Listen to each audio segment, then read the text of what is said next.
he described seeing Ground Zero or the site as seeing the Grand Canyon for the first time. Like you could see the pictures and videos on TV, but until you're there and standing in it, it's not something that you could really comprehend. Right. So, what did the site look like? What did it smell like? And what was going on there in the days following for the rescue and recovery? Yeah, I think Mike's description as the Grand Canyon is accurate because you just can't. It's breathtaking. Both of them were breathtaking. One in a very good way, and one in a very very bad way.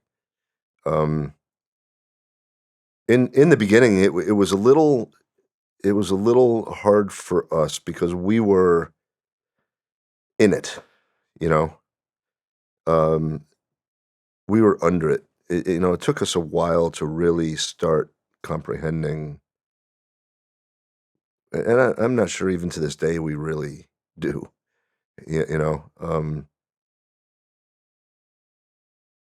The destruction was complete, and the thing we talk about in the beginning was the beeping of the PASS devices, the personal alert safety systems, which they're motion sensors that every firefighter had on their breathing apparatus, and they would let out a screeching sound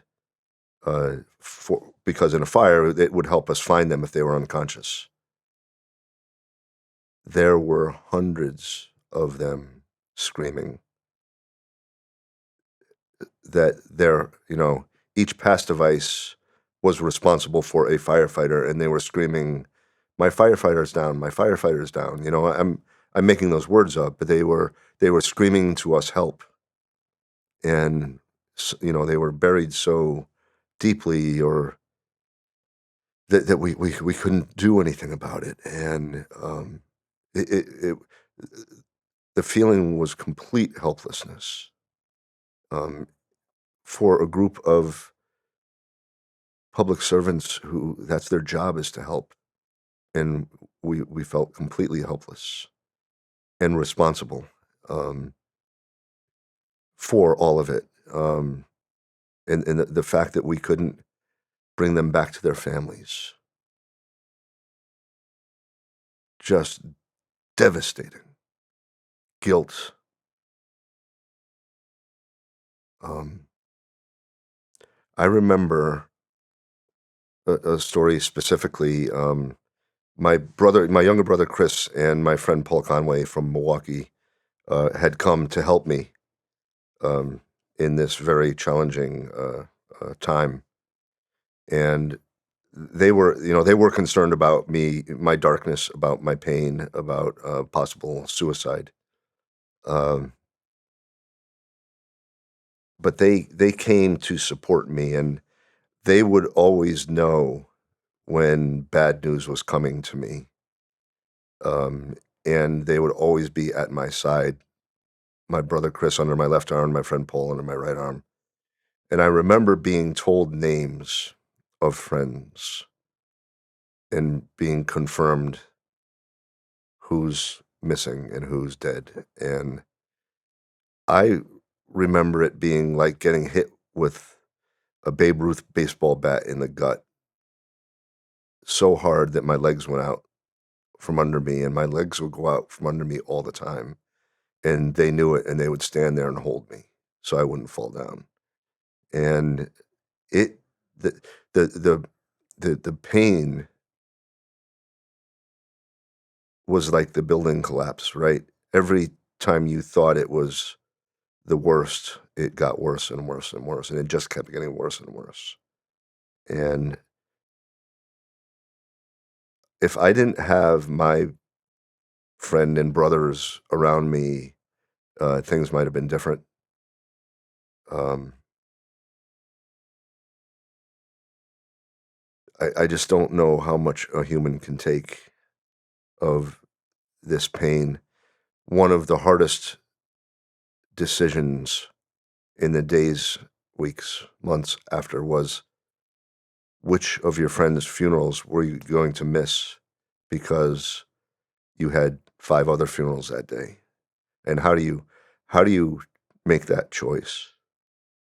Um, I mean, you can only go to so many things, right? Uh, so this was happening. My best friend, Captain Terry Hatton's wife, Beth, found out on September 12th that she was pregnant. And they were, a little on the older age for having a baby. And so we were very concerned about her health, about the baby's health. Um, while the father of her child, her loving husband, my best friend, was in the rubble. Um, and also, one of the other things that happened that people don't maybe don't realize is the the help, the outpouring of love and support came from literally all over the world. In fact, people literally, cops and firemen from all over America, literally got in their fire trucks and their police cars and drove to New York. And it became a logistical nightmare for us because we didn't know who was who. We didn't know if there was someone, that was going to walk down there with a backpack on and blow up the command posts. We were really terrified that it was going to keep coming at us, and in fact, it did. And we were hit shortly thereafter with anthrax. Right, I wind up working on the anthrax stuff. They were trying to get me away from Ground Zero. Um, and then we had Flight 587 go down. That all happened like within 2 months.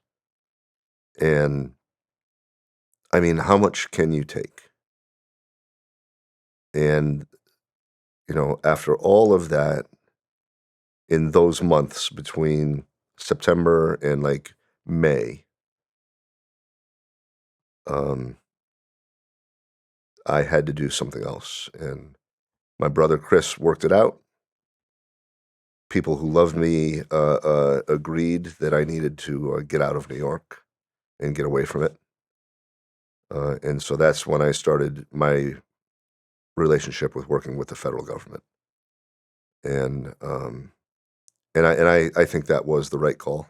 Uh, it took my mind off of things. It gave me a different focus, um, different crowd. I wasn't being reminded every day. You asked before about what was it like there, and one of the questions you asked was the smell, and that smell of death, rotting bodies, wet concrete, um, and steel, uh, and the smoke from deep-seated fire, uh, is something will never forget and will always be a bit terrified of, because as soon as I smell that smell anywhere, it takes me right back, and it's not a good place to be. If you like this clip and you want to watch another, click here. And if you want to watch the full interview, click here.